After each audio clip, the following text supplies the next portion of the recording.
Oke, shalom dengan Beta Maluku Channel di Denver, Halo. Colorado saat ini. Shalom Pak Tony, Pak Pendeta Tony Wawor, terima kasih sudah hadir. Pak Robert Mewengkang, terima kasih sudah hadir. Pak Tony Sinaga juga terima kasih sudah hadir. Untuk itu, seperti biasanya kita ingin dibuka dengan doa.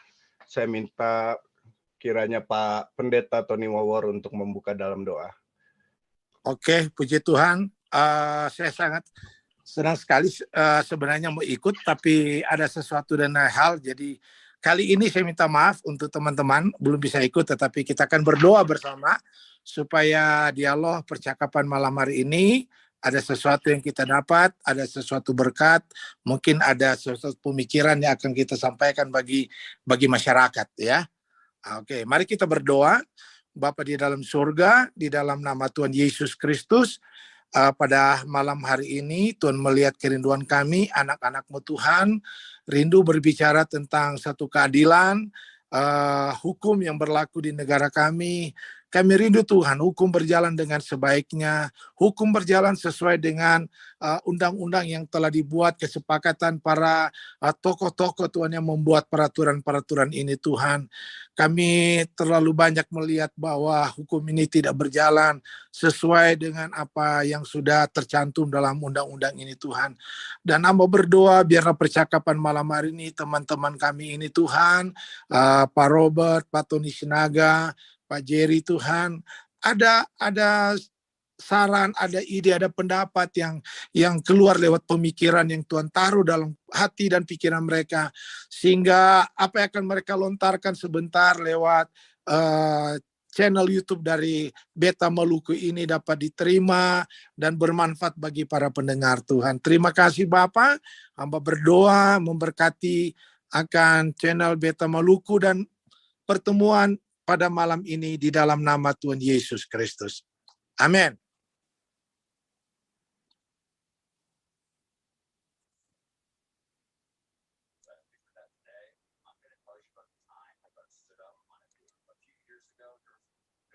Mute itu apa?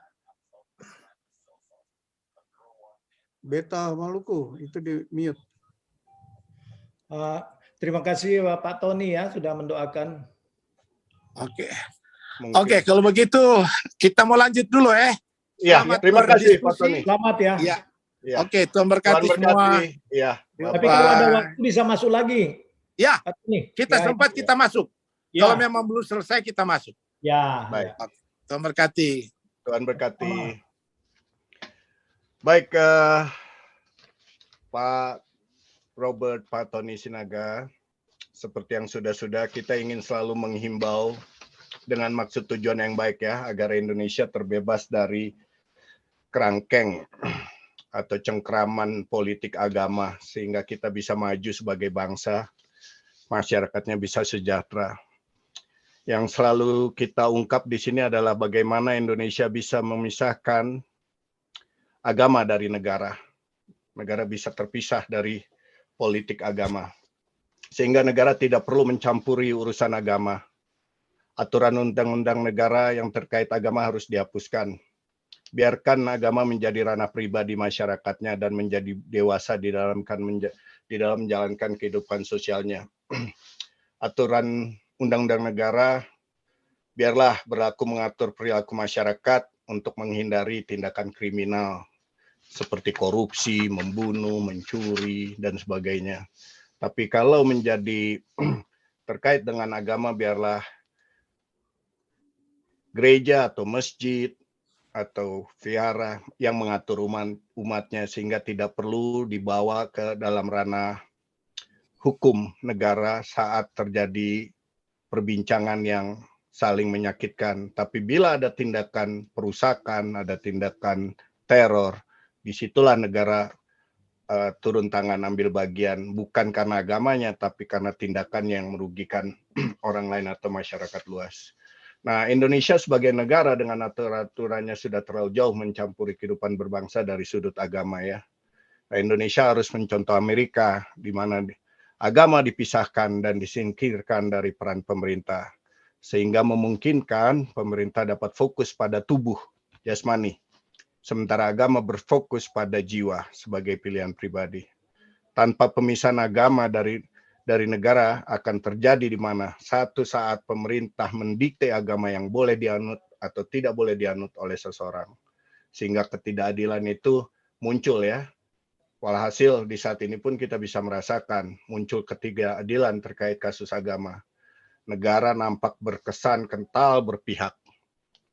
Nah, contoh-contoh kasus pelanggaran aturan menurut KUHP 156A terlihat di mana pemerintah berpihak, alat penegak hukum berpihak, baik itu dari polisi, baik itu dari jaksa, dari hakim.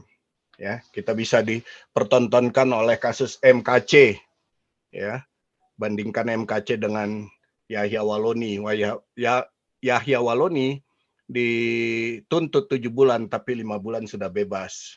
MKC sampai saat ini masih proses dengan rumor akan dituntut 10 tahun. Ya kurang-kurang mungkin kemungkinan 6 tahun. Tapi tetaplah ya kita bisa lihat di situ di mana ketidakadilan nyata. Sementara Abdul Somad sebagai ustadz yang jelas-jelas telah menistakan agama Kristen, dia masih bebas. Polisi seakan-akan lumpuh untuk melakukan tindakan hukum. Sebagai alat hukum dia nyata lumpuh. Ya. Jadi hal-hal ini yang harus kita terus ungkap, harus terus kita perdengarkan agar orang sadar bahwa negara kita ini ternyata sudah jauh dari apa yang kita cita-citakan. Ketidakadilan nyata, tidak main-main, ini fakta.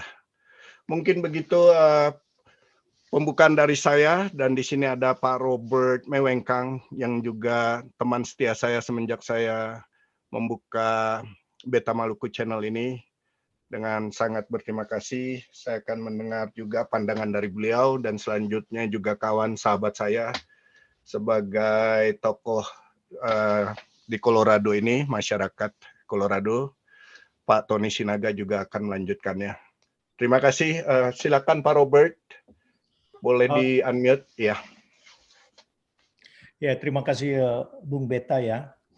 Kita bersyukur adanya channel yang di-initiate oleh Bung Beta, di mana sekarang dalam dunia keterbukaan global ya kita tidak perlu melalui ya kalau TV atau mainstream televisi untuk kita bisa menyuarakan narasi-narasi kita untuk suatu tuntutan yang berkaitan dengan hal-hal yang dibutuhkan dalam suatu baik itu dalam suatu komunitas, terlebih dalam bernegara. Jadi apa yang kita ketahui bahwa sebenarnya timbul rasa keinginan untuk kita melihat agar Indonesia ini bisa menjadi suatu negara yang bisa dijadikan contoh dalam bentuk ya hukum yang berlaku bagi semua umat manusia tanpa memilah-milah, baik itu dari segi agama, golongan, dan suku. Karena semua ini bisa memicu atau menjadi sentimen-sentimen yang mungkin mulai daripada pribadi menjadi suatu komunitas. Nah, apalagi negara, karena ya kita memang mengetahui di Indonesia lebih banyak dikuasai oleh hukum-hukum yang berkaitan dengan identitas agama. Apa yang telah dijelaskan oleh Beta Maluku tadi, memang itu merupakan suatu fakta bahwa ada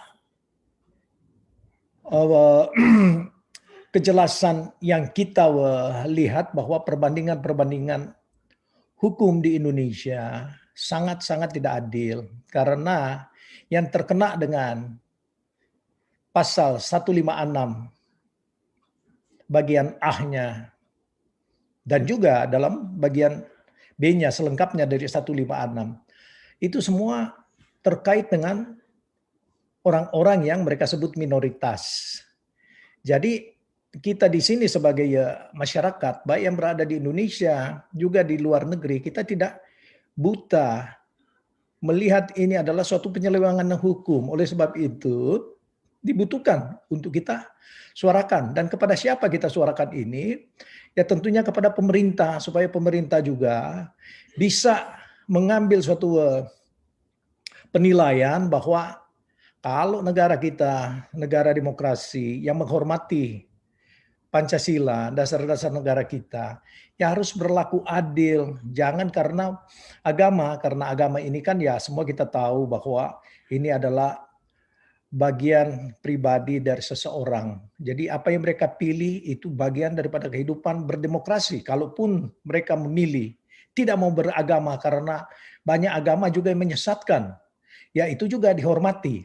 Dan bahkan mereka yang mengkafirkan agama-agama lain, nah ini tidak boleh terjadi. Karena bagaimana kita bisa menilai bahwa agama yang menyebut mayoritas itu yang harus benar. Jadi kita menghormatilah, respect kepada seorang. Dan kita setuju bahwa janganlah agama itu dikaitkan dengan hukum positif suatu negara. Karena ini akan rancu. Karena banyak keberpihakan kepada agama yang dipeluk. Jadi kalau misalnya penegak hukum itu mulai dari jaksa, polisi maupun hakim, ya lebih condong membela mungkin agamanya daripada melakukan ketegasan hukum yang ada. Jadi saya merasa bahwa ya kita harus jelas dan memberikan masukan kepada pemerintah supaya cobalah berlaku adil supaya negara ini akan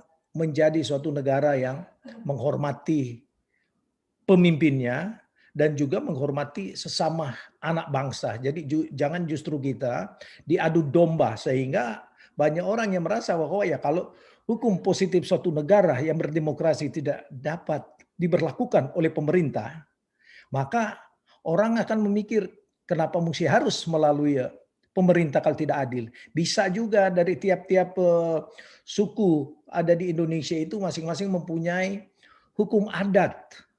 Nah disinilah konsekuensi. Apakah pemerintah menerima kalau dari tiap-tiap suku di Indonesia yang merasa dianaktirikan membentuk hukum mereka sendiri. Nah ini pertanyaan yang harus dipahami oleh ya para pemerintahan kita. Ya memang sama sekali ya kita menilai tidak adil. Apa yang dijelaskan oleh Beta Maluku tadi itu fakta. MKC yang boleh dikata memberi respons terhadap apa yang disampaikan oleh Somad, di mana di dalam salib Kristen itu banyak jin-jin kafir dalamnya. Dan diberikan pandangan oleh MKC sesuai dengan buku kuning. Loh, justru dia ditangkap dan untuk mengelabui masyarakat, ya Waloni juga sepertinya ditangkap, tetapi ini kan suatu permainan. Itu ada order daripada orang yang berpengaruh di Indonesia. Kita tidak buta untuk melihatnya keadaan. Dan kita juga membandingkan Waloni dalam keadaan dia masuk, tidak ada komplain sakit, dia langsung diobatin. Sedangkan MKC dalam keadaan yang parah sakit dipaksakan untuk menghadap pengadilan. Ini sama sekali tidak bermoral. Jadi di sini kita jeritan hati daripada rakyat siapapun ya, karena bagi saya sendiri tidak melihat daripada agama apapun. Kita pernah menyuarakan juga Ahmadiyah, mereka manusia. Jadi jangan karena mereka berbeda dengan mayoritas agama yang lain, khususnya dari Islam itu sendiri, ya mereka harus dibakar masjidnya dan itu nggak boleh. Mereka manusia. Jadi di sini mungkin ya kita harus akhirnya berani menyuarakan kebenaran itu, dan ya pemerintah itu harus bertindak tidak berpihak, karena kalau berpihakan ini akan menimbulkan riak-riak yang bisa membahayakan negara itu sendiri. Jadi ini mungkin masukan saya supaya kita bisa menjadi bagian daripada pemerhati keadilan di Indonesia. Terima kasih, Bung. Terima kasih Pak Robert. Ya. Sebelum kita bahas apa yang telah disampaikan Pak Robert barusan, saya ada beberapa pertanyaan, tapi biarlah kita minta sahabat saya Tony Sinaga untuk memberikan masukannya, pandangannya. Silakan di unmute dulu, ya. Baik. Terima kasih. Kalau kita bicara mengenai keadilan, ya memang kita sepakat bahwa minoritas dimanapun sering terjadi, apalagi di negara berkembang, bahwa minoritas sering tertindas. Tetapi kalau kita tadi dibawa contoh kepada pendakwah atau pengkhotbah, ya, mengacu ke pasal 156A tadi, ada hal yang berbeda antara kalau kita ambil contoh Muhammad Kaceh dan Abdul Somad. Kalau kita di dalam ruang ibadah kita, apapun yang kita bicarakan selagi itu mengajukan dalil sesuai dengan ayat yang agama tersebut gunakan, itu tidak menjadi masalah karena isi dari pasal 156 di muka umum, ya. Sehingga kadang-kadang kita salah mendefinisikan bahwa kita bebas melakukan apapun selagi itu ada kebenarannya, ada dalilnya. Tetapi kalau kita bicara dengan sesuai dengan Pancasila, di situ ada persatuan Indonesia, sehingga apapun perbedaan dari masing-masing penganut agama, kalau itu dipublikasikan di depan umum, itu kurang mengena menurut saya, karena isinya adalah dikatakan bahwa dengan di depan umum, ya, memberikan suatu kebencian atau bunyi yang sebetulnya, coba gimana tadi, dipidana dengan ya, dipidana dengan pidana penjara selama-lamanya 5 tahun barang siapa dengan sengaja di muka umum mengeluarkan perasaan atau melakukan perbuatan. ya. Jadi kalau saya umpama di dalam gereja saya bicara tentang ajaran-ajaran lain tidak benar, itu memang yang harus saya bicarakan untuk jemaat saya, ya. Tetapi kalau saya bicara di depan umum, kalau kita bicara kenegaraan, ya, ke Pancasila, bahwa kita tidak seharusnya membicarakan situasi yang demikian. Tetapi kalau menurut saya, karena narasi Bung Beta Maluku selalu pisahkan agama dan negara, sehingga menurut saya pasal ini sebetulnya tidak lagi relevan. Kenapa? Karena ada pasal yang di Undang-Undang Dasar, ya, Undang-Undang Dasar itu harusnya sebagai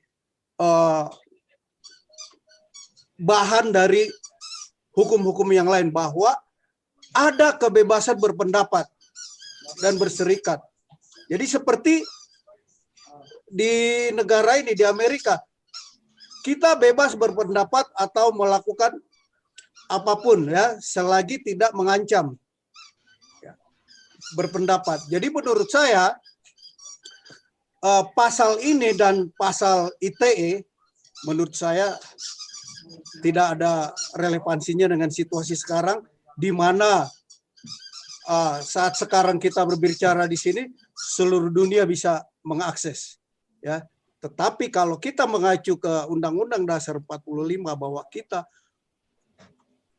dengan hak asasi manusia dibolehkan bebas berpendapat. Itu juga tadi yang mengacu kepada Bapak Robert bilang tadi, bahwa gereja dilarang atau apa segala macam, seharusnya saya setuju, ya, itu tumpang tindih, ya.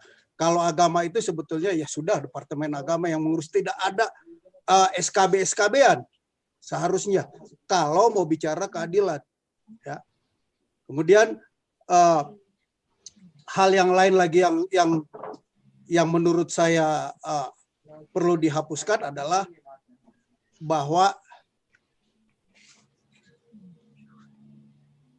156 itu, karena kalau kita gabungkan dengan berpendapat, ya, apapun yang saya katakan seharusnya lah itu pendapat saya kok, gitu. Mengacu ke hak asasi manusia. Selama saya tidak mengganggu hak asasi orang lain, gitu. Kalau menurut saya situasi yang kita alami sekarang, kalau memang benar bisa memisahkan agama dengan negara, itu satu hal kemajuan yang pesat sekali buat Indonesia, karena sebetulnya dengan Pancasila yang sudah ada, semua itu kita relnya harusnya sudah benar, karena kita beragama, kita beradab, kita bersatu, kita bermusyawarah, dan kita adil. Jadi untuk sementara saya rasa itu dulu, barangkali nanti Bung Beta Maluku mengalir dengan hal-hal yang lain. Tapi menurut pendapat saya bahwa yang tidak relevan dengan situasi dunia sekarang ini 156 dan ITE itu seharusnya dihapus. Terima kasih. Baik, terima kasih. Jadi udah tangkap kesimpulannya. Ya memang itu harus dihapus ya. Membuat nanti polisi hanya sibuk urusin hal-hal yang seperti ini ulang berulang. Bahkan saya dengan Pak Tony Sinaga pun bisa selisih paham, walaupun kita satu agama, membicarakan satu ayat, kemudian saya menyatakan ayat itu ke Pak Tony Sinaga tersinggung, ya kan, karena ada kata-kata permusuhan, seakan-akan ini untuk menghakimi Pak Tony Sinaga ke polisi melaporkan saya, ya. Akhirnya di antara kita pun yang seiman menggunakan ayat ini, ayat aturan pasal 156A ini, bukan hanya antar agama, tapi interagama juga akan ribut. Baik, terima kasih Pak Tony Sinaga. Pak Robert, saya mau tanya tadi Pak Robert, solusinya Pak, karena masukan dari Pak Robert itu mengarah ke pemerintah untuk berlaku adil ya. Kira-kira langkah Pak Robert ini kan pengalaman ya, semenjak, boleh saya sebut partainya ya, semenjak Pak Robert muda, termasuk di dalam Partai Golkar ya, dan teman-teman Pak Robert banyak petinggi Partai Golkar yang sudah pensiun ya, nggak usah disebut nama, mungkin saya nggak terlalu kenal juga, anyway Pak Robert boleh lah. Nah, kira-kira dari sisi politik, untuk mencapai tujuan bagaimana Indonesia ini bisa terlepas daripada belenggu agama ini, dan pemerintah bisa berlaku adil di dalam menjalankan peraturan yang ada sebelum dihapuskan. Kira-kira langkah apa Pak Robert? Solusinya yang real, yang realistis. Terima kasih ya Bung Beta ya. Kita melihat bahwa ya memang persoalan-persoalan yang muncul di Indonesia sejak Bung Karno hingga saat ini, ya kita melihat fakta bahwa kebanyakan riak-riak yang ada itu sebenarnya dimulai dari waktu penetapan Pancasila itu sebagai dasar negara, di mana pada waktu itu telah sebenarnya dimasukkan juga dalam mukadimah itu 7 kata itu mengenai syariah. Tapi berkat daripada ya para tokoh-tokoh yang terlibat di dalam merumuskan Pancasila pada waktu itu, ya antara lain ya mereka yang mungkin dari Indonesia Timur ya termasuk Pak A.A. Maramis yang menilai bahwa ini akan menjadi suatu kegaduhan di kemudian hari, karena Indonesia ini adalah berbagai-bagai suku, agama, dan golongan. Jadi kalau itu dipaksakan masuk, itu berarti kita tidak bisa menyatukan bangsa Indonesia. Dan dari sana kita melihat bahwa yang dipakai bagian politik di Indonesia yang paling besar itu sebenarnya adalah soal bagaimana mereka menginginkan kekuatan-kekuatan dari agama ini untuk masuk sebagai bagian dalam politik. Sehingga banyak kita melihat unsur-unsur agama ini dikapitalisasi oleh orang-orang tertentu untuk menjadikan itu partai, kekuatan untuk umum. Nah, kalau ditanya bagaimana bentuk solusi, ya memang tidak mudah kita mendapatkan suatu solusi yang jelas selain daripada pemerintah jeli melihat bahwa mulai dari Soekarno adanya keinginan untuk menyatukan aspirasi dari golongan nasionalis, agama, dan komunis. Maksudnya merangkul, tapi ini tidak jalan. Jadi kalau ini dari pengalaman Soekarno yang sudah dianggap bapak bangsa ini tidak jalan, jadi kita harus mengevaluasi. Pemerintah kan harus jeli melihatnya.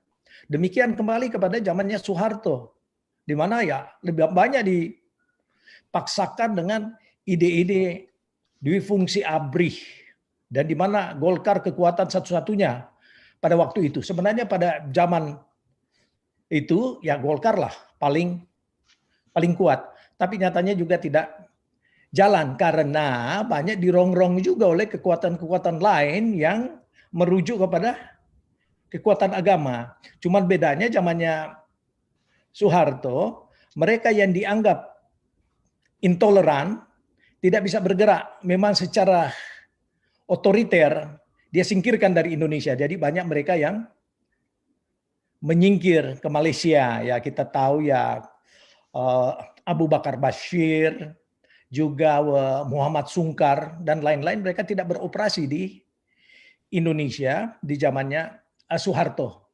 Karena Soeharto ya cukup tegas untuk itu. Jadi itu keuntungan di zamannya Soeharto. Lalu muncul tahun 98 itu dengan reformer yang kita kenal dengan reformasi. Nah, reformasi ini menjadi suatu bagian di mana Soeharto jatuh. Tetapi apa yang kita lihat setelah reformasi, kebanyakan juga yang dibangkitkan itu adalah kelompok-kelompok intoleran. Karena kita lihat setelah reformasi justru muncul FPI, HTI, dan lain-lain. Dan kenapa ini muncul? Karena adanya kompromi atau toleransi daripada para pemimpin yang ada, khususnya di zaman pemerintahannya SBY. Dan mulai sebenarnya dari Ibu Mega yang dia menggandeng Hamzahas. Ya ini sudah terjadi banyak sekali ya kejadian-kejadian di Indonesia yang disebabkan oleh gosokan-gosokan agama. Kita lihat saja bagaimana Ambon, peristiwa Ambon. Bagaimana peristiwa Poso. Ini setelah reformasi. Jadi justru reformasi ini tidak menjadi sesuatu yang mereform Indonesia yang lebih baik, tetapi justru menjadikan perpecahan yang disebabkan oleh perbedaan-perbedaan agama. Nah, dari pengalaman-pengalaman ini sebenarnya ya dari pemerintah itu sendiri harus cerdas melihat bahwa memang betul agama ini pemicu daripada persoalan yang ada. Karena orang kalau bicara agama sensitif. Ya. Nah, dibuatlah peraturan-peraturan seperti itu 156. Tapi ini juga tidak berlaku secara transparan. Ini berlaku sepihak sehingga ya kita tentunya tidak bisa untuk diam dalam hal ini karena yang banyak artinya menyelewengkan peraturan yang dibuat ini, justru mungkin mereka yang membuat undang-undang ini. Jadi sebenarnya tujuannya diberlakukan bagi kelompok-kelompok yang tidak berdaya.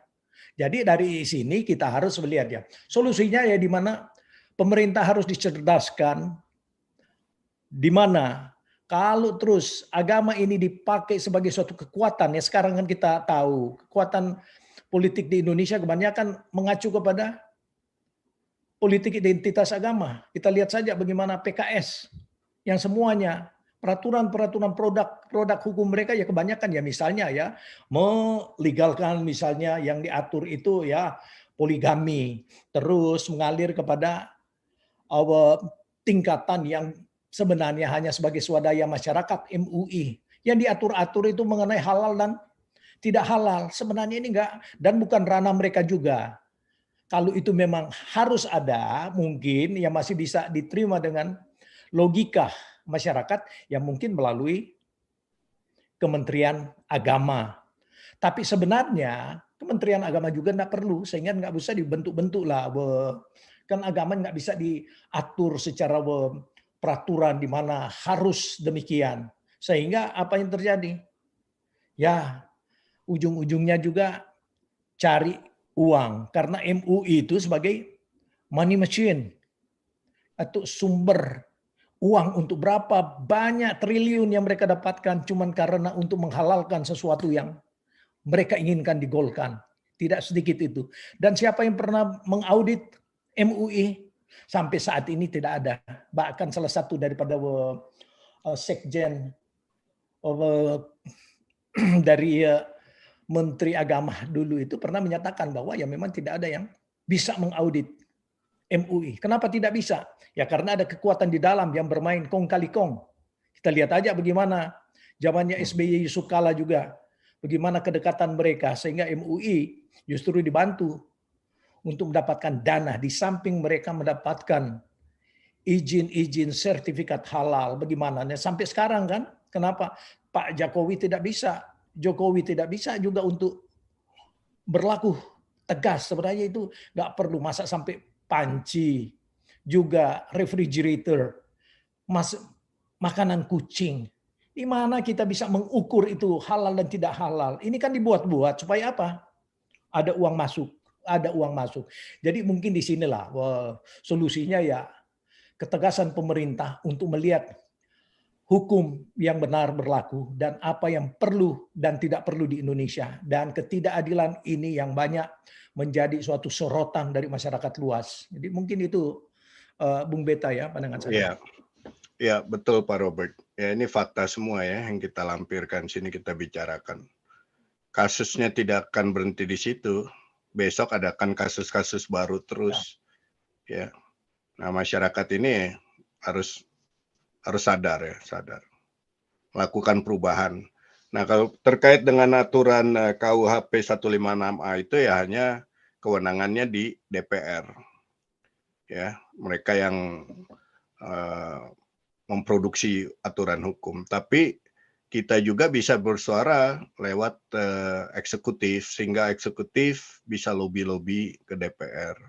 Baik itu partai-partai yang ada yang melihat bahwa aturan ini memang memperlambat bahkan merusak antar umat beragama itu sendiri di akar rumput. Karena tidak adil, kecuali dia adil, kita bisa lihat. Akhirnya kalau aturan ini adil, orang akan melihat bahwa, waduh, gue jangan sampai salah ngomong, ya, gue akan kena. Tapi kalau udah nggak adil, ada celah ketidakadilan, semakin banyak yang ngomong, karena mereka mayoritas, mereka tidak akan dikenakan aturan itu, sementara akhir yang menjadi korban adalah minoritas, atau yang dalam hal ini fakta non-muslim.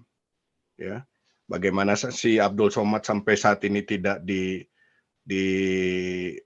dipanggil polisi atau diperiksa, Felix Xiao, ya, si Kainama, ya. Sementara ya kembali ke MKC saat ini, dan ini yang kasus terbaru yang kita tahu yang lagi grace ya, begitu tiap hari hampir kita lihat beritanya Pak Saifuddin, ya, Saifuddin Ibrahim, dan ini tidak akan selesai di Pak Saifuddin Ibrahim, ya, yang 2018 Paul Zhang yang sekarang sudah di Jerman. Ya, akan terus ada. Negara harus cepat, Partai-partai yang nasionalis harus cepat dan langsung membatasi diri, mengambil sikap yang jelas dan tegas untuk negara ini tidak lagi berkolaborasi untuk politik agama. Nah, Jadi semuanya bisa menjalankan kehidupan berbangsa dan bernegaranya tanpa ditakut-takuti oleh aturan hukum agama. Ya. Bisa saya tambahkan, Bung Beta? Silakan Pak Robert. Ya, jadi begini, karena Bung Beta menyinggung mengenai Paul Sang dan Pak Saifuddin. Pak Saifuddin ya. Kalau saya melihatnya bahwa ya pertama ya, negara kita kan negara demokrasi. Jadi siapapun juga bisa bersuara, asal itu jangan melakukan tindakan-tindakan untuk makar atau ini. Karena ya tinggal bagaimana masyarakat itu bisa memilah apakah ini mereka terima atau tidak. Kan ada hukumnya. Hukumnya ada, kita nggak bisa menyeleweng kepada peraturan. Dasar kita adalah Pancasila itu sendiri, dan hukum itu harus hukum dari negara yang positif. Nah di sini kan karena berbenturan dengan hukum, produk daripada para legislator yang kebanyakan mereka adalah memakai kekuatan-kekuatan identitas agama, sehingga itulah yang mereka produce sebagai hukum. Dan misalnya 156 itu sebenarnya nggak perlu. SKB nyatanya juga nggak perlu. Kalau orang dalam dunia demokrasi menghargai satu dengan yang lain, sebagaimana yang kita ketahui ya ketuhanan yang Maha Esa, keadilan sosial dan beradab, juga musyawarah antara umat kan. Kalau dulu kan tidak begitu gencar kelihatan bagaimana ini persaingan dalam bentuk agama. Ini karena munculnya justru partai-partai yang membuat ini sebagai produk dari agama yang mereka inginkan, sehingga terjadilah framing terhadap mereka yang dianggap minoritas. Dan tadi mengenai Polsang dan juga MKC, kalau saya melihat bahwa ya sebenarnya mereka menyuarakan sesuatu yang mereka merasakan tidak diberlakukan sebagai bagian keadilan di Indonesia. Jadi sebenarnya mereka menyatakan itu dalam bentuk yang tidak merasa puas dengan ini. Karena terakhir ini kan bagaimana kita mengikuti Pak Saifuddin yang banyak juga mungkin berperan di dalam pengadilannya MKC. Nah, melihat hukum di Indonesia yang diselewengkan begitu jauh karena MKC ini waktu di pengadilan dalam keadaan sakit dipaksa untuk hadir. Sedangkan Waloni yang tidak ada, boleh dibilang numpang tidur mungkin di penjara, dilepas begitu aja. Jadi merupakan suatu frustrasi daripada orang-orang yang di label minoritas ini. Karena kok pemerintah seperti ini. Jadi mereka itu mengeluarkan apa yang mereka rasa tidak puas. Dan kebetulan seperti Pak Saifuddin yang memberikan tanggapan terhadap apa yang dia sampaikan 300 ayat itu supaya direvisi atau dihilangkanlah, karena kebanyakan daripada 300 ayat itu di mana ya memang ada suatu semacam penekanan bahwa ya kalau tidak mengikuti apa yang diajarkan itu ya layak untuk entah itu dipenggal kepalanya atau apapun. Ya kita tidak mendalami di sana. Tetapi Pak Mahfud MD sebagai Menteri Politik dan Hukum Menko. Ya. melakukan suatu tindakan yang saya pikir ya blunder lah, terlalu cepat untuk merespons, sehingga ya justru menjadi suatu ya blessing in disguise lah.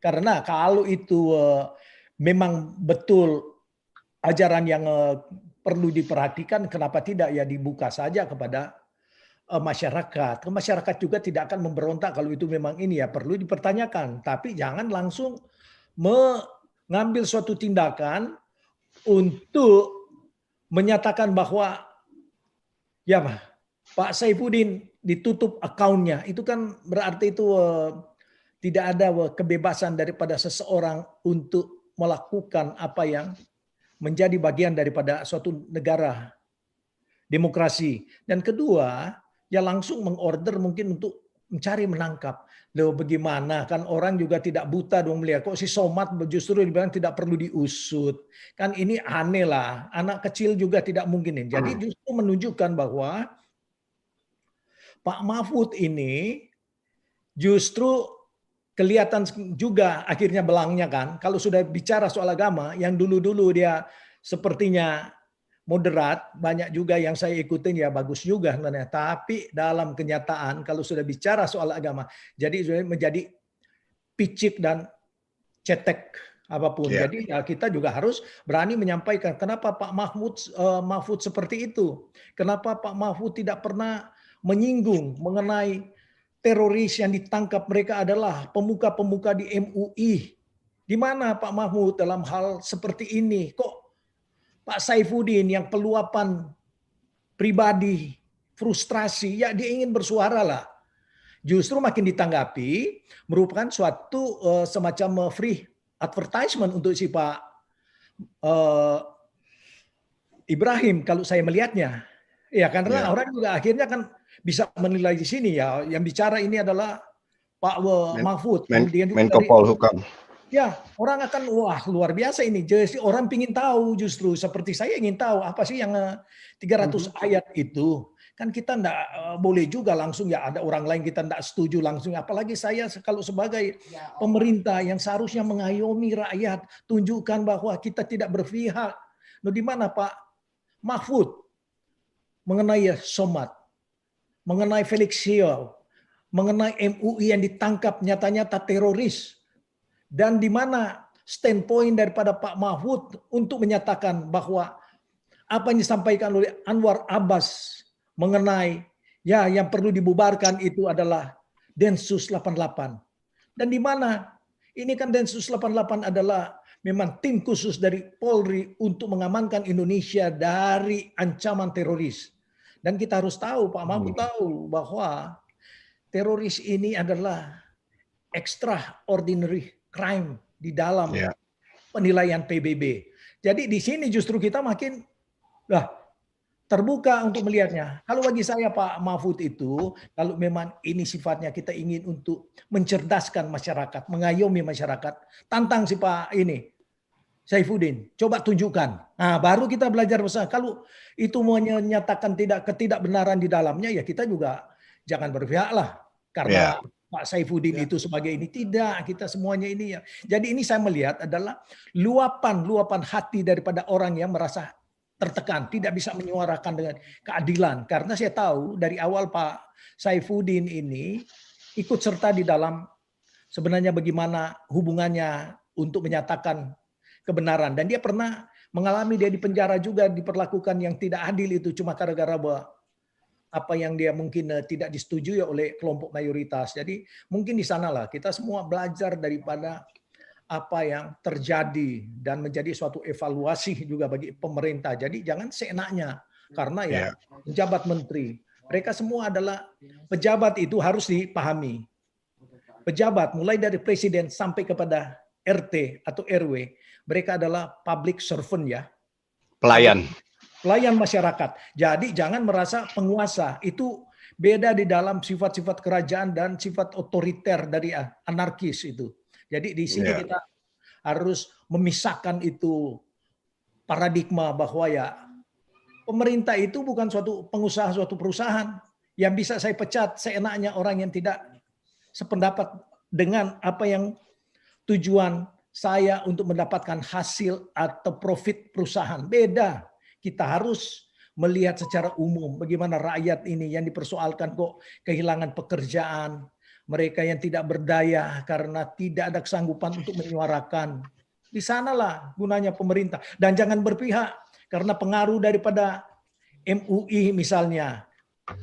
Jadi ya ini pembelajaran bagi kita semua untuk mencerdaskan bangsa. Terima kasih Bung Beta. Ya. Terima kasih Pak Robert. Bisa Tony Sinaga lanjut. Ya, terima kasih. Sekali lagi berarti kita sepakat tadi seperti saya bilang ya Pak Robert, bahwa ada pasal Undang-Undang Dasar yang mengatakan kebebasan berpendapat. Jadi sebetulnya kalau bicara keadilan, saya lebih cenderung bahwa kalau Muhammad Kacé di penjara, harusnya Abdul Somad juga di penjara. Kalau saya lebih cenderung demi keadilan bahwa kalau Abdul Somad tidak di penjara, harusnya Muhammad Kacé juga bebas. Betul. Saya lebih setuju kepada situasi tersebut daripada Abdul Somad di penjara karena Kacé di penjara, ya. Jadi sebaiknya kalau bicara keadilan, kalau satu tidak, yang satu juga, yang lain juga tidak. Tadi Betul. Bung Beta Maluku membuka acara kita dengan narasi bagaimana kita keluar dari kerangkeng ketidakadilan ini. Agak sulit. Kenapa? Karena masyarakat Indonesia, masyarakat kita di sana, bukannya mencoba keluar dari kerangkeng, tetapi memperindah kerangkeng ini sendiri. Gitu. Jadi untuk bagaimana supaya betah di dalam kerangkeng ini, itu suatu hal yang menurut saya bahwa itu salah total. Kita harus bagaimanapun indahnya kerangkeng itu, mau terbuat dari emas, dari berlian, namanya kerangkeng, kita harus keluar dari kerangkeng tersebut. Gitu. Jadi kalau sekarang ini yang saya lihat, wah bagaimana ini supaya kemasan masalah agama ini terlihat indah di dalamnya, sehingga karena membutuhkan keindahan, ya, sehingga aturan-aturan yang dibuat adalah supaya tidak mengganggu keindahan ini. Itu salah, ya. Kerangkeng ini jangan diganggu, harus dicet, tidak. Kita harus keluar dari kerangkeng itu, membuka wawasan kita. Makanya saya tadi lebih cenderung bahwa setiap apapun yang terjadi, situasi yang ada, kita harus larinya ke konstitusi, ke undang-undang dasar. Ya, jadi itulah yang membatasi gerak hidup kita. Paul Zhang, Pak Saiful Ibrahim, ya, mereka hanya mengeluarkan pendapat mereka, ya.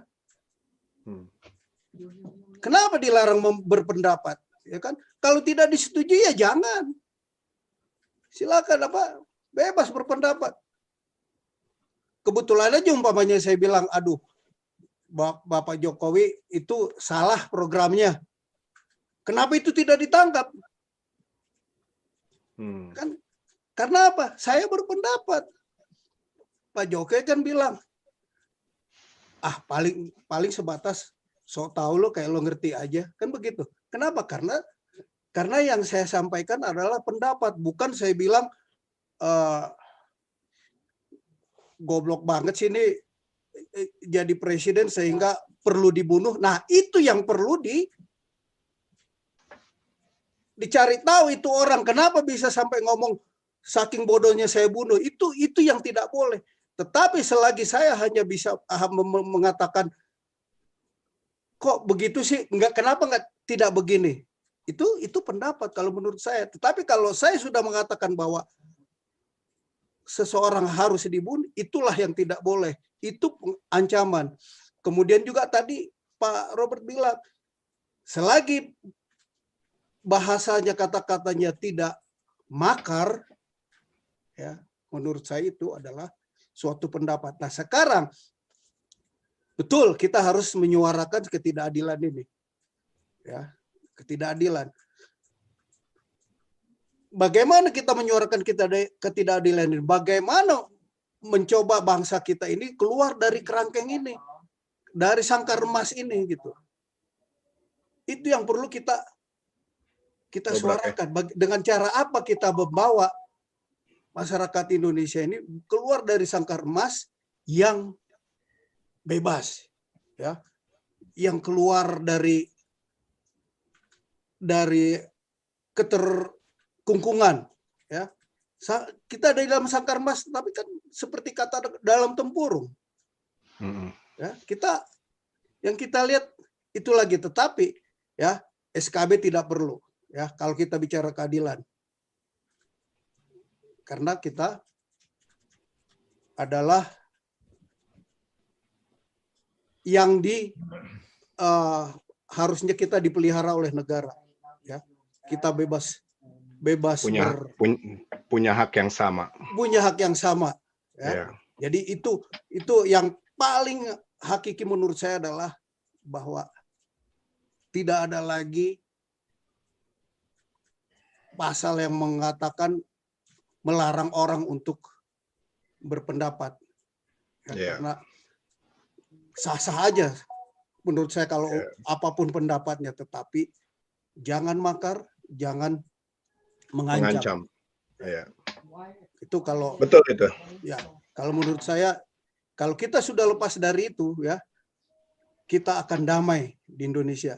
Seperti masa kecil saya dulu, ya. Mayoritas di lingkungan saya besar di lingkungan daerah kumuh yang mayoritas Muslim. Tetapi apa? Mereka diajari adalah soleh, ya, berbuat amal, ya, kemudian ngaji, sholat. Tidak ada ajaran yang lain, ya. Tetapi sekarang banyak orang yang merasa sekolah ke Al-Azhar apa segala macam, ya, ajaran-ajaran yang tidak sesuai dengan budaya kita dimasukkan. Inilah yang membuat kacau. Itu tadi, kita dimasukin ke dalam sangkar ini dipelihara dan diperbaiki. Bukan kita dimasukin ke dalam sangkar, wah ternyata saya terperangkap ini. Masuk sangkar saya. Bagaimana upaya saya supaya keluar dari sangkar ini? Ya. Itu.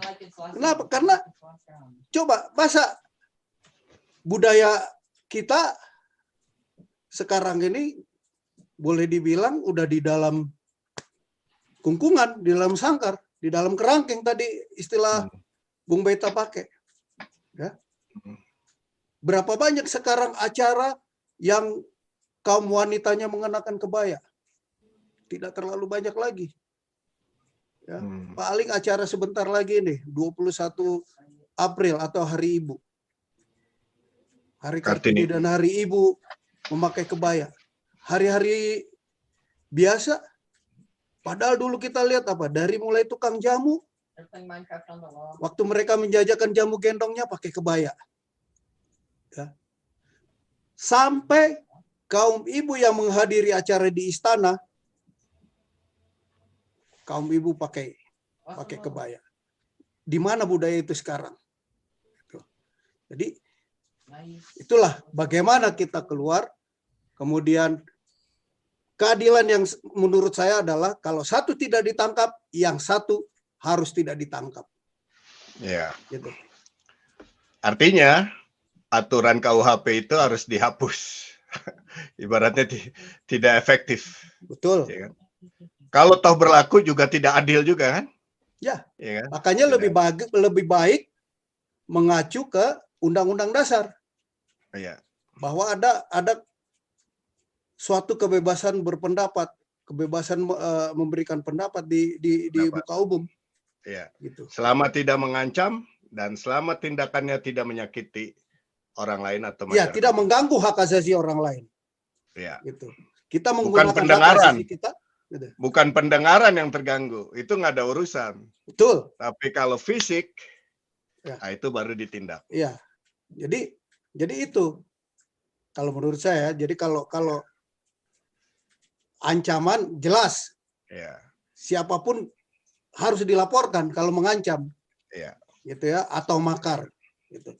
Jadi pendapat yang harus kita sampaikan adalah bagaimana kita menggunakan hak asasi kita tidak mengganggu hak asasi orang lain. Ya. Betul. Kemudian tadi Pak Robert menyinggung Pak Mahfud, ya. Memang kalau menurut saya sebetulnya beliau tidak perlu berkomentar apa masalah SI ini ya, Pak Saifuddin Ibrahim yang seharusnya besok di gereja saya hadir, ya, tetapi kita cancel. Ya, jadi sebetulnya beliau tidak perlu berkomentar. Betul, akhirnya jadi free publikasi untuk beliau. Dan mereka hanya, Pak Saifuddin hanya menyampaikan pendapat. Ya, gitu. Silakan, nanti kita Ya, nah tambahkan ini lagi. sebelum ke Pak Saifuddin nih ya, Pak Robert dan Pak Tony. Pak Mahfud ini saya yakin dia sangat tahu kasus proses dari penangkapan, dari target sampai penangkapan sampai penahanan dan diadili di Jawa Barat sana. Pak Mahfud tahu, tapi Pak Mahfud tidak bersuara bagaimana seorang jenderal bintang 2, Napoleon Bonaparte, jenderal polisi, memberi makan seorang manusia terlepas siapapun dia, ya, di dalam tahanan.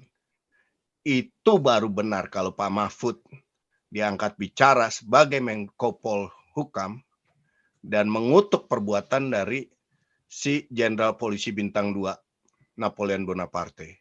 Baru kita lihat bagaimana Pak Mahfud itu sebagai tokoh yang mengerti hukum, manusiawi, dan nasionalis. Tapi ternyata tidak. Bahkan dia jelas-jelas sekarang, saya khawatir malah penangkapan MKC juga, dia salah satu dalang di belakangnya. Karena dia punya kekuatan politik, sebagai Menko Polhukam dia punya power. Ya, kita nggak tahu. Kita waktu itu pikir nih hanya JK atau Maruf Amin, tapi dengan begini saya tahu dia juga pasti termasuk. Karena dia diam waktu di sana, waktu kasus MKC bergulir. Nah, begitu Pak Saifuddin menyampaikan pendapat dan saran atau permohonan, dia bersuara lantang, membuka topengnya dia, keasliannya dia. Ya. Saya juga khawatir waktu rumahnya di Madura atau rumah ibunya itu digeruduk oleh kaum radikal, ya, jangan-jangan itu sandiwara juga. Seakan-akan kaum radikal hendak memusuhi kaum nasionalis, Muslim nasionalis. Bisa juga kan? Kita bisa aja berasumsi apa-apa. Ya. Jadi ketidakpercayaan itu ternyata buahnya saat ini begitu, bukan buah, maksudnya nampak begitu Pak Mahfud MD ini mengomentari persoalan Pak Saifuddin Ibrahim. Ya, inilah, ini nggak akan berhenti di sini, Pak. Nggak akan berhenti. Masyarakat harus tahu. Cuman ada ketakutan ya, karena framing masyarakat Indonesia pada umumnya mungkin hendak menjaga diri, tapi tanpa sadar mereka seperti air hujan yang rintik-rintik, tapi dalam 3 bulan tidak berhenti. Dan sekarang airnya sudah di leher. Tinggal sebentar lagi mereka tenggelam. Kalau mereka tidak menyadari dan bersuara untuk mengungkap haknya atas ketidakadilan hukum terhadap MKC, terhadap yang sekarang ditarget Pak Saifuddin Ibrahim, terhadap Pak Paul Sang yang sudah ke Jerman, dan banyak lagi ya. Nah, karena itulah, begitu berbenturan dengan aturan agama, para penegak hukum yang beragama sama, tentu dia akan membela, sekeras mungkin akan menghukum pelaku yang dianggap melanggar aturan tersebut. Dan disayangkan juga, orang-orang non-Islam yang duduk sebagai Kapolri, contohnya ya, mungkin ada juga hakim, ada juga jaksa. Mereka tidak mau straightforward untuk bicara secara tegas bahwa hukum ini tidak baik atau tidak menguntungkan di dalam berbangsa dan bernegara. Ya, kemudian politisi yang non-Islam juga tidak melihat itu, tidak bersuara. Mungkin ke ketua umum partainya menyampaikan ya dengan fakta ya. Kemudian bisa didiskusikan. Nggak usah takut kehilangan jabatan atau kehilangan kesempatan untuk duduk di posisi-posisi tinggi di partai. Nggak usah takut. Karena yang disampaikan ini adalah real, bisa dilakukan penelitian, didata dan dipresentasikan. Ya, masyarakat jadi bisa lihat politik ini arahnya memang sudah menuju politik agama, di mana satu agama tertentu itu akan mendominasi dan menegakkan hukum agamanya, mengorbankan masyarakat yang berbeda agama. Ya, jadi semuanya harus jelas. Nah, Pak Saifuddin nih, Pak Tony Sinaga tadi udah bicara menyebut Pak Saifuddin Ibrahim. Tadi saya lihat di channelnya Pak Saifuddin Ibrahim, dia dari Philadelphia di airport. Mungkin masih di pesawat. Saya nggak tahu menuju West Coast atau kemana, saya nggak ngerti. Tapi rencananya tanggal 25 memang di Denver, Colorado ya, Pak Tony ya. Rencananya. Tapi mungkin panitia dan Pak Saifuddin sendiri yang membatalkan karena dalam situasi pribadinya ya, yang bisa dimengerti ya. Ya. Itu Ya, tadi memang Bung Beta tadi bilang gerimis 3 bulan nggak berhenti udah seleher kan? Iya. Itu yang tadi saya bilang tetap di dalam sangkar. Oh, mati, Pak. Iya, Nggak bisa keluar. makanya tunggu air sampai seleher, dia tetap di dalam sangkar karena sangkar emas. Dia tidak mau keluar. Iya. Kalau dia Sejago-jagonya keluar- dia sejago-jagonya dia berenang juga mati. Iya, itu yang tadi saya bilang. Iya. Keluar, coba gitu. Iya. Dengan dia keluar dari situasi banjir seleher itu, ya kan? Dia bisa berbuat apapun untuk menghindari banjir tadi gitu. Jadi jangan terpaku Jangan di kaku. dalam wah Iya. hujan batu di negeri sendiri lebih baik daripada hujan mas di negara orang gitu. Ya, itu Iya. perlu perbaikan dari sistem bagaimana kita melihat situasi perkembangan teknologi ini ya. Iya. Lihat baru kemarin saya lihat ada ibu astronot ya, dia bilang udah 6 bulan dia di sana. Dia tunjukin apa segala macam bagaimana dari buang air sampai fitness apa segala macam. Sementara kita masih sibuk mikirin pakaian harus begini, celana harus begini. Iya. Jadi itu yang saya bilang, kita harus keluar dari keterkungkungan kita gitu. Jadi Iya, betul, setuju. Jadi Iya. harus sangkar emas itu Iya. tidak berarti lagi gitu. Jangan harus keluar kita. Jangan Demi- diperbaiki.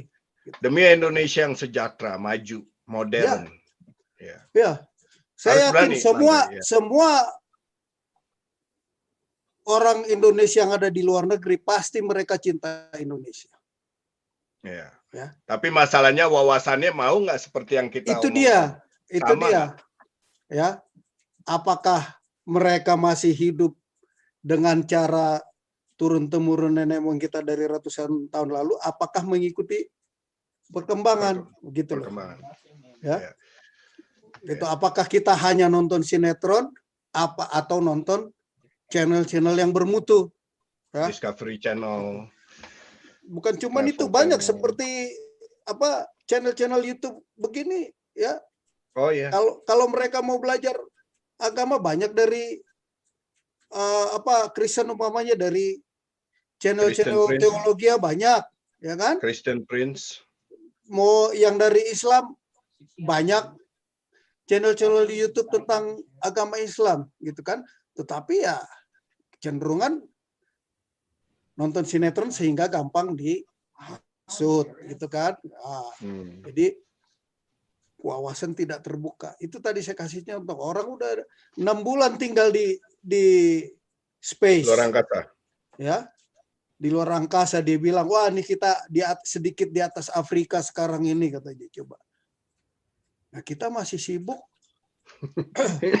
ngurusin 156A. ngurusin jangan nanti kamu dikasih Indomie doang nanti disuruh pindah agama katanya. Masih itu yang kita pikirin coba. Ya. Gitu. Jadi ya Masih kita yang ada buntu, ya? yang ada di luar ini ya, kita harus ingatkan saudara-saudara kita yang ada di sana, mulai dari keluarga kita lah, dari keluarga, teman gitu kan. Nah, mereka juga nanti berkembang ke teman-teman mereka gitu loh. Ya. Jadi kalau menurut saya Ya. Betul itu. begitu. Ya. Tapi Pak Robert, dengar berita terakhir nggak? Pak Tony, dengar itu Pak Andi Simon, pelayanannya ditutup, nggak boleh lagi. Ibaratnya dia di blok, belum nggak dengar. boleh lagi melakukan pelayanannya. Dia saya nggak pernah ngikutin YouTube-nya, cuman sekali saya lihat sekilas dia menyembuhkan orang dengan doa, dengan apalah ya secara Kristen ya. Terlepas itu benar atau enggak, orangnya sembuh. Ya banyak yang sembuh lah. Ya, apa yang dilakukan oleh Pak Andi Simon. Sekarang dia dilarang tuh. Nah, pertanyaannya, kenapa dilarang? Apa penyebabnya harus dilarang? Dia menyembuhkan orang, dia tidak membunuh orang. Dia tidak menipu orang. Orang sembuh dari penyakit. Kenapa harus dilarang? Ya. Nah, ini juga satu wujud ya. Ini tidak terkait dengan 156A tadi. Tapi bagaimana penguasa dengan desakan dari massa, ya. Bicaranya udah massa nih, berarti ada desakan massa, kemudian pemerintah atau polisi atau apa menyetop, melarang Andi Simon untuk melakukan pelayanannya itu. Ya berarti kan jelas nih, ada ketakutan dari pihak seberang. Apa yang ditakuti? Sementara orang itu sembuh loh, tidak mati atau tidak, dia terbebas dari penyakitnya. Kan seharusnya bersyukur dong. Ya. Kalau mereka pihak seberang bisa lakukan, ya lakukan. Tapi kalau nggak bisa, ya kenapa yang di sini nggak boleh? Atau Andi Simon tidak boleh, harus dilarang. Ya. Jadi unik ya, jadi aneh ya. Aneh. Indonesia benar-benar masyarakat, ya itulah. Jadi kalau kita bicara belak-belakan, masyarakat Muslim ini dengan pentolan-pentolannya, mereka di framing sendiri, tidak ingin melihat sesuatu yang baik dari agama Kristen.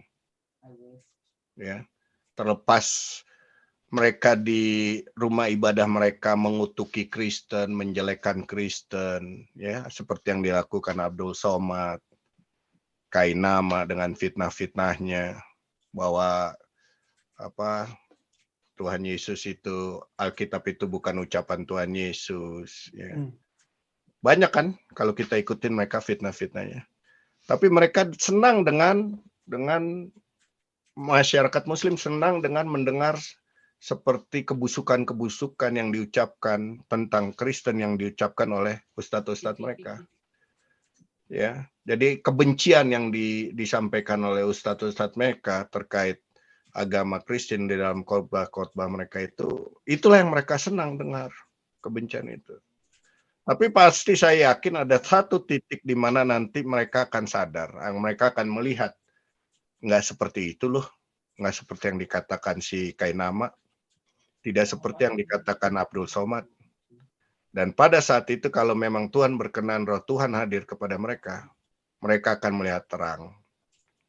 Karena kita lakukan nih kayak para penginjil lah ya, tanpa menyebutkan spesifik nama, penginjil di Indonesia yang benar-benar Tuhan pakai, ada roh Tuhan di sana. Tuhan tidak menyentuh fisik, Tuhan menyentuh roh orang-orang itu, jiwa. Sehingga begitu Tuhan tangkap, sulit dilepaskan. Contohnya kita bisa lihat, Pak Tony Bastanan, Pak Saifuddin Ibrahim, Pak MKC, Pak Yusuf Roni, ya kan? Semua itu kan dari seberang. Tapi Tuhan sentuh rohnya, jiwanya. Dan mereka jadi militan benar-benar menyatakan kebenaran Tuhan. Ya. Nah itu kalau kita udah bicara masalah rohani ke situ, ya saya nggak punya kemampuan seperti Pak Saifuddin Ibrahim atau Pak Paulsang. Tapi Tuhan nyata beracara. Ya kan? Bisa memakai siapa aja. Siapa aja. Jadi kayak Felix Xiao mau bicara apa, si Julius MC mau bicara apapun, si Abdul Somad tidak punya inti yang bisa menggugah roh manusia itu dekat sama Tuhan. Saya yakin. Karena tidak ada roh Tuhan. Yang diucapkan adalah kebencian terhadap umat Kristiani. Yang disampaikan itu. Tapi masyarakat yang mendengarnya, kalau Tuhan mau jamah, selesai. Selesai. Dan mereka akan dipermalukan. Tanpa harus ada hukuman negara berlaku kepada mereka. Mereka akan dipermalukan. Pak, siapa tuh yang meninggal tahun lalu tuh Pak? Yang sempat menantang Pak Paulsang. Yang menantang Pak Saifuddin mau kasih BMW. Moko Ginta. Hmm. Ya, dia betul-betul menghujat Tuhan juga kan. Tapi lihat, ya kan, belum masuk tahun 2022 udah Tuhan udah panggil. Ya, sakit dan menderita gitu ya. Jadi yang kita mau sebarkan adalah menuntut keadilan. Kita tidak melanggar, kalian punya tata cara agama apapun yang kalian lakukan, tapi mohonlah adil. Kalau kalian tidak ingin dinistakan, jangan juga menistakan kita. Ya, kalau merasa dinistakan oleh MKC, kalau menurut pandang orang sehat secara umum ya, diperdengarkan lagi, dia tidak menistakan, dia menyatakan apa itu kitab kuning. Ya. Jadi kalau mau diperhatikan benar, silahkan cari tahu benar nggak sih yang MKC ngomong, benar nggak sih, ya kan? Kalau benar ya akuin dong benar. Dia tidak memfitnah di situ, dia tidak menjelekkan di situ. Dia menyatakan apa isi kitab kuning yang sebenarnya. Begitu juga dengan Pak Saifuddin Ibrahim. Dia tidak menghujat 300 ayat Al-Quran, tapi dia memberi saran, ya kan? Nah, saya nggak tahu, jadi isinya itu apa. Kita juga pengen tahu, seperti Pak Robert tadi katakan, kita juga ingin mendengar, jadi pengen tahu. Ingin tahu, apa isi 300 ayat itu? Apa betul yang disampaikan Pak Saifuddin atau fitnah? Kalau fitnah, saya yang pertama cari Pak Saifuddin di LA. Saya lapor ke polisi lokal. Ya. Tapi kalau enggak, kenapa harus dituntut? Kenapa harus di DPO ibaratnya? Nggak tahu DPO atau enggak tuh. Masih tanda tanya sampai sekarang. Permainan politik juga itu. Nah inilah ketidakadilan ini. Kita sebagai bangsa Indonesia, sebagai warga negara, diperlakukan adil. Di mata hukum kita harus duduk sama rendah, diri sama tinggi. Jangan karena situ mayoritas, ya mayoritas, kita minoritas, ya mereka punya kekuatan massa, kita perbandingannya lebih kecil, jadi mereka selalu harus menang. Ya. Bagaimana Ahok hanya mengatakan kalian jangan mau dibodohi, mereka ngomong mengenai ayat apa itu, ya saya lupa itu ayatnya yang Ahok sebutkan, terus dipelintir seakan-akan jangan percaya dengan ayat itu. Ya, padahal bukan itu kan Ahok. Kita akal sehat juga ngerti yang dia omongin bukan maksudnya tidak percaya kepada ayat itu saya urusan kalian. Tapi jangan mau dibodohi menggunakan ayat itu oleh politisi-politisi lawan politiknya Ahok. Sehingga akhirnya kalian sendiri yang akan menderita. Dipelintir, Ahok ditangkap.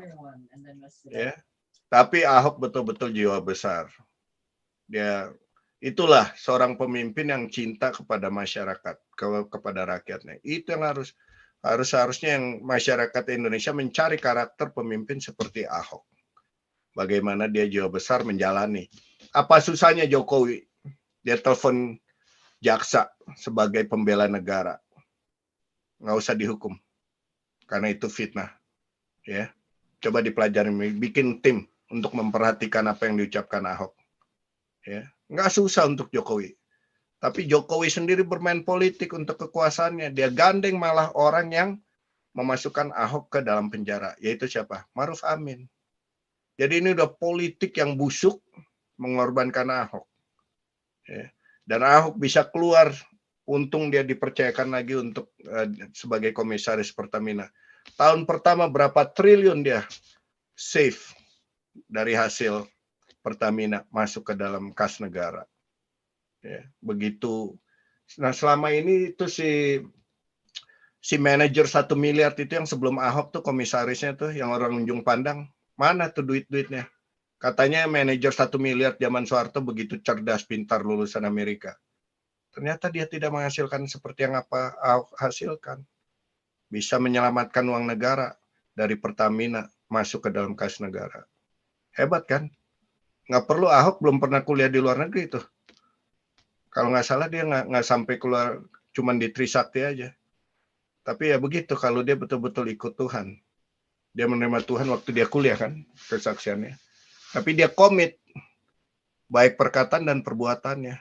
Walau agak kasar ya, orangnya agak kasar untuk kebenaran. Tapi ya saya setuju lah, memangnya ini uang nenek moyang loh. Ini kan uang masyarakat, uang negara. Untuk kemaslahatan semua orang, bukan hanya 1-2 kelompok. Ya. Nah, Indonesia harus belajar dari Ahok. Masyarakat harus mencari tokoh-tokoh yang berkarakter seperti Ahok. Tidak munafik, bicara apa adanya, tidak bermuka dua, manis di depan, tikam di belakang. Tidak seperti itu, harus cari yang seperti Ahok. Indonesia akan maju, punya karakter pemimpin seperti Ahok, dan juga peraturan-peraturan yang tidak berhasil guna ini yang hanya menghancurkan masyarakat, perpecahan di akar rumput ini dihapuskan. Nggak ada guna. Ya, cerdaskan masyarakat. Ya. Ada kepintaran-kepintaran tersendiri, orang bisa jago musik, bisa jago bahasa, bisa jago matematika, ya, bisa jago acting, di-push untuk mereka produktif di bidang masing-masing. Tingkatkan untuk, nggak usah keluar negeri dah, satu Indonesia aja, semua daerah kalau misalnya mereka bisa berkompetisi dan melakukan produktivitas sesuai bidang-bidangnya. Nggak perlu ada pengangguran. Semua bisa ciptakan lapangan pekerjaan dari masing-masing capability-nya kan, knowledge-nya. Akhirnya juga nggak terpuruk. Nggak ada pengangguran, orang bisa makan semua. Ya, IPB katanya Institut Pertanian Bogor, tapi beras harus import. Gimana? Ya. Aneh kan? Ya. Katanya ada ITB, ada ITS, Institut Teknologi Bandung, Institut Teknologi Surabaya.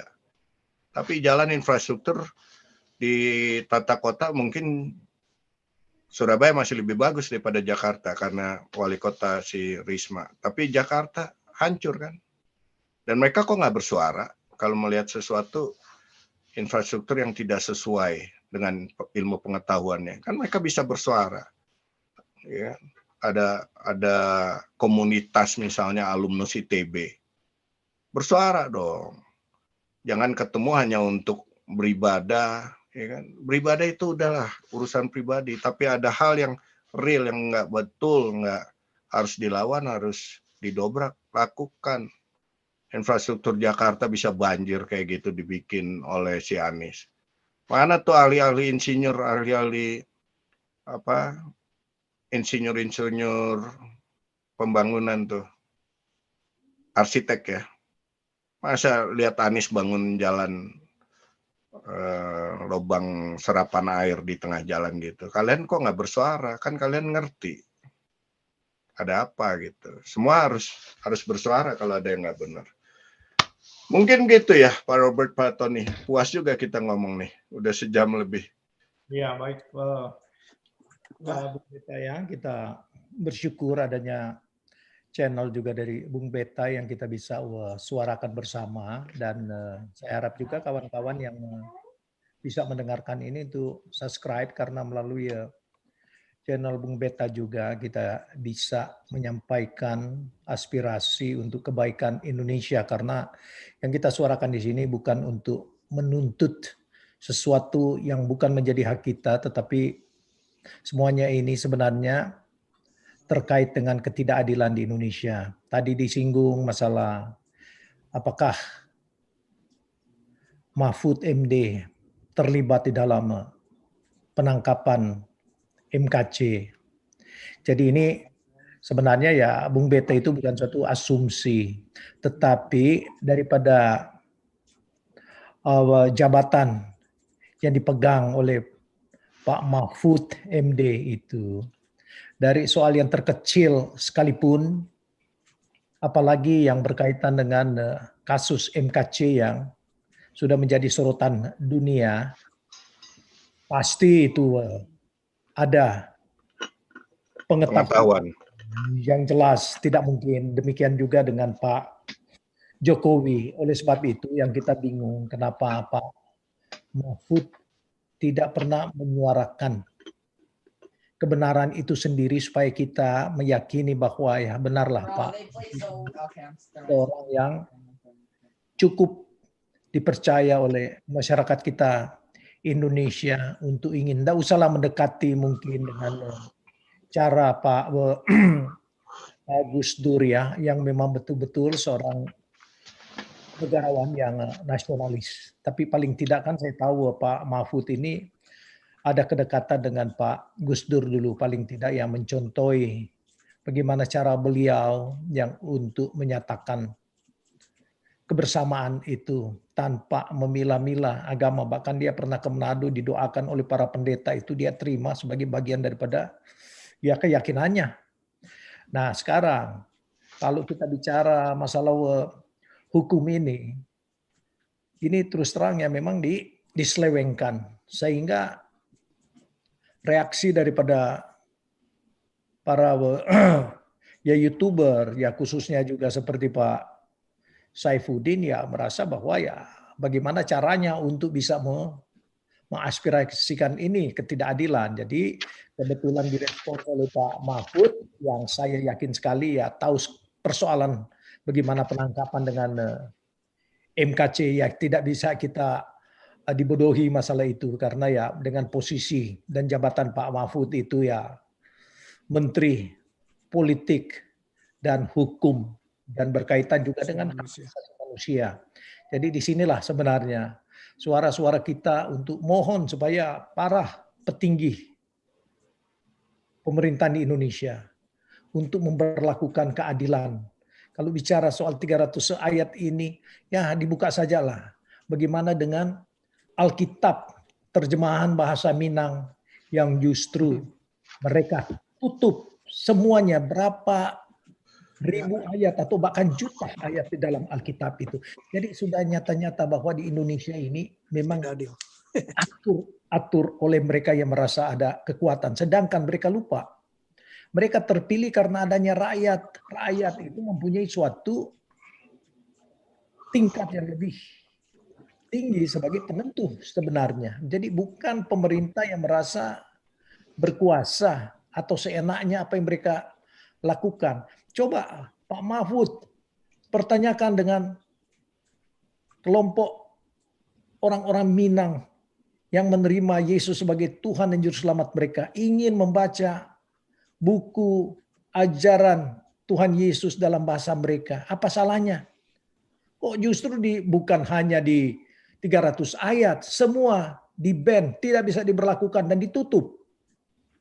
Ini aneh. Ini cuma usulan mungkin dari salah satu pejabat di daerah Minangkabau, terus diterima oleh Menteri IT atau Info, itu berlakukan begitu saja. Dan tidak mungkin ini tidak sepengetahuan daripada Menteri Politik dan Hukum. Jadi ini istilahnya kong kali kong, apa yang mereka inginkan diberlakukan. Jadi di sini ya kita ingin supaya Indonesia ini jangan terjadi bentrokan antar sesama bangsa dan suku cuma karena perlakuan daripada para pemimpin negara yang tidak adil. Tadi disinggung juga oleh Bung Beta masalah Pak Jokowi. Ya tidak mungkinlah Pak Jokowi tidak tahu ini.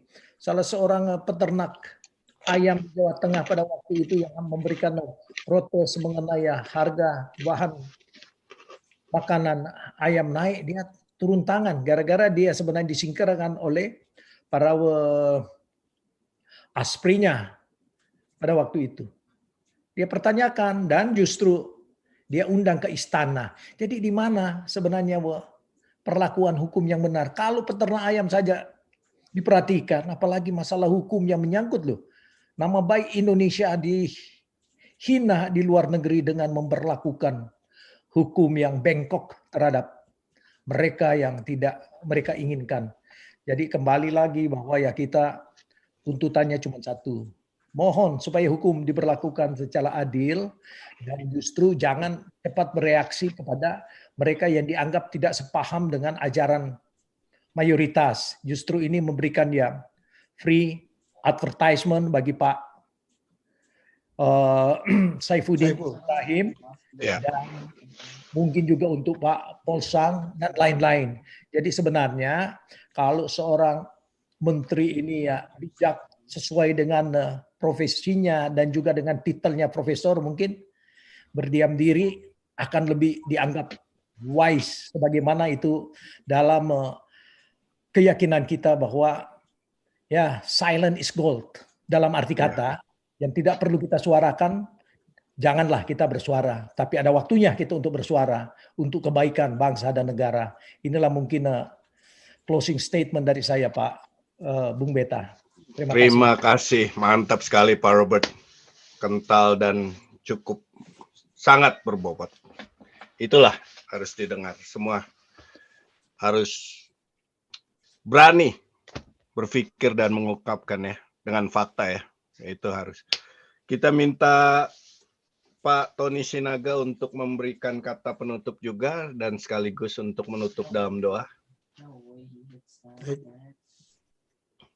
Itu namanya jelas ketidakadilan yang Pak Robert tadi bilang. Alkitab berbahasa Minang tidak boleh sama sekali. Itu jelas-jelas ketidakadilan. Ya. Jadi bukan hanya masa hukuman satu dan yang lain waktunya berbeda, bukan itu hukumannya berbeda, tetapi itu adalah bentuk suatu ketidakadilan. Nah, kemudian tadi menyimpang sedikit dari tema kita tadi, bahwa disinggung Bung Beta tadi, Bapak Pendeta Andi Simon menyembuhkan, ya betul. Kalau kita lihat dari YouTube-nya, dia menyembuhkan, tetapi kalau menurut saya tetap dia bikin pelayanan, tetapi sudahlah. Jangan melalui YouTube lagi, karena kalau kita menarik Alkitab, Tuhan Yesus juga pernah bilang waktu dia melakukan mujizat disuruh tidak menyampaikan ke yang lain. Ya, jadi kita membicarakan masalah ketidakadilan ini, kita yang ada di luar ini harus terus berbicara, tetapi tolong bahwa kita tidak memecah belah. Apapun yang kita suarakan tetap untuk persatuan, ya, persatuan dan kesatuan. Jangan menyimpang dari Pancasila. Kalau menurut saya, kalau channel yang dibahas adalah masalah agama, silakan masalah agama. Tetapi kalau yang dibahas masalah hukum atau budaya, kita harus tidak menyimpang dari pembahasan, sehingga apa yang kita bicarakan tidak menghasut orang lain. Kita membuat seperti Bung Beta Maluku membuat channel ini, hendaknya bahwa channel ini adalah untuk mempersatukan, bukan memprovokasi, ya, bukan channel provokator. Jadi untuk yang menonton ini, saya juga menghimbau sama seperti Bapak Robert tadi, di subscribe, ya, berpartisipasi di dalam acara ini juga, supaya apa yang Anda miliki untuk bersuara demi persatuan bangsa boleh disampaikan di sini. Demikian juga bukan hanya penonton, tetapi partisipasi baik melalui live chat ataupun undangan Zoom dari Bung Beta Maluku. Ya, saya tidak perlu banyak lagi untuk closing statement. Mungkin kita akan bicara lagi di waktu yang akan datang lebih dalam lagi dengan tema yang lain. Saya rasa demikian. Kita tutup dengan doa. Tuhan Bapa di surga, terima kasih pada sore hari ini waktu Amerika. Engkau turun atas kami melalui pembicaraan yang sederhana ini Tuhan. Berapapun kami yang ada di channel ini Tuhan, membicarakan bagaimana supaya negara kami, Indonesia, tetap bersatu, tidak tercerai-berai. Indonesia boleh menjadi negara yang adil dan makmur, yang bersatu. Tuhan berkati Bapak Beta Maluku dengan YouTube channelnya, demikian juga Bapak Robert dan keluarganya. Demikian juga Tuhan, saudara-saudara kami yang mendengar acara ini, kiranya Engkau berkati mereka, buka dan ketuk hati mereka, bahwa mereka juga diperlukan pendapat mereka, suara mereka demi persatuan. Ampuni dosa dan kesalahan kami. Terima kasih, kami alaskan doa ini dalam anak-Mu Yesus Kristus Tuhan kami. Amin. Amin. Amin. Terima kasih Pak Robert, terima kasih Pak Tony Sinaga. Ada satu lagu sebelum kita berpisah.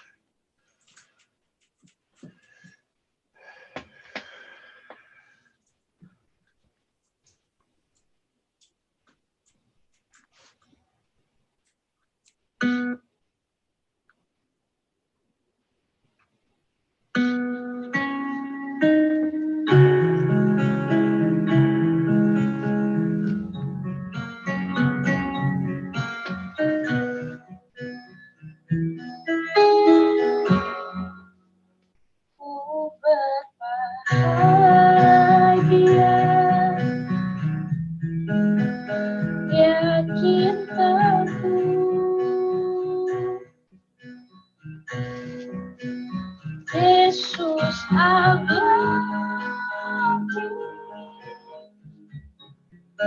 kepunyaanku,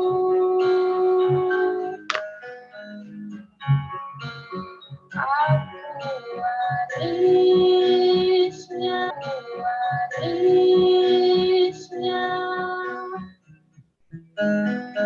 ku ditebus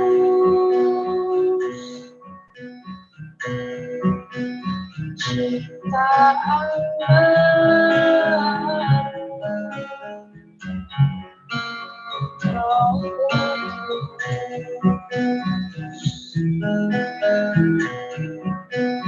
Aku bernyanyi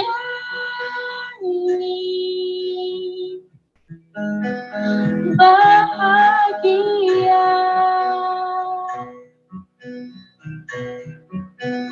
memuji Yesus selamanya.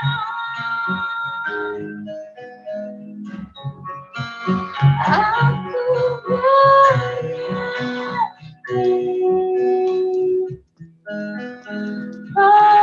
bahagia,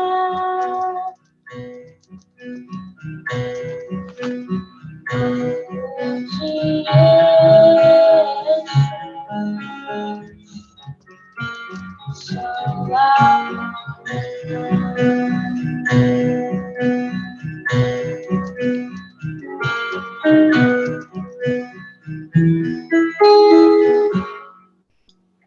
Hasrat sempurna,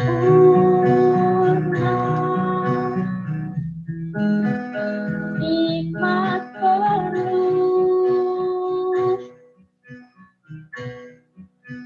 suka surgawi melimpahiku,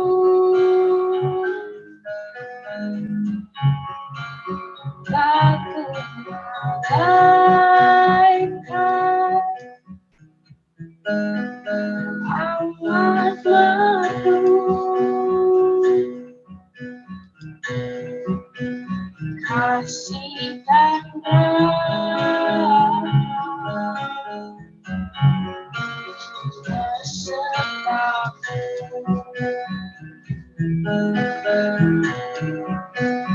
Aku bernyanyi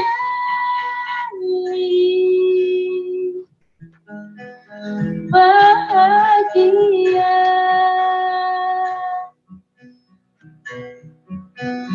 memuji Yesus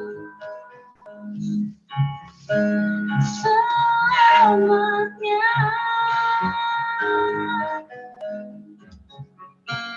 Aku bernyanyi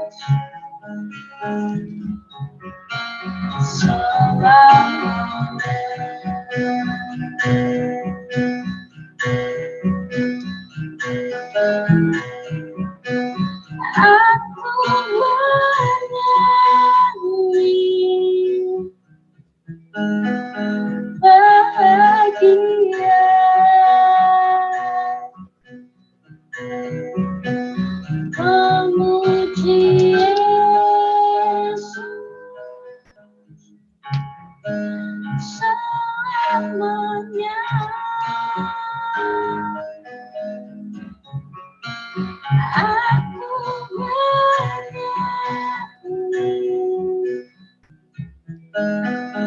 bahagia.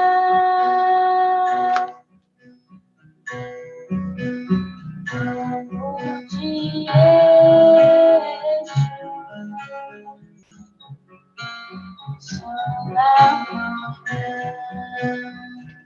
Terima kasih Pak Robert. Terima kasih Pak Tony. Terima Sama-sama. kasih. Sampai ketemu lagi. Tuhan berkati ya. God Oke. bless ya. Selamat istirahat Pak Robert. Terima kasih. Pak Tony, Udah jam salam, 11 ya. salam sama tulang, limbong. Oke, ya, salam. Ini Sampaikan memang salam. percakapan kita malam ini. Ya, Aja kali ikut ya. Terima kasih ya. Selamat Ya. malam. Terima kasih Pak Robert. Selamat istirahat. Pak Tony. Thank you ya. oke. Ya, God bless. oke. Ya. Bye.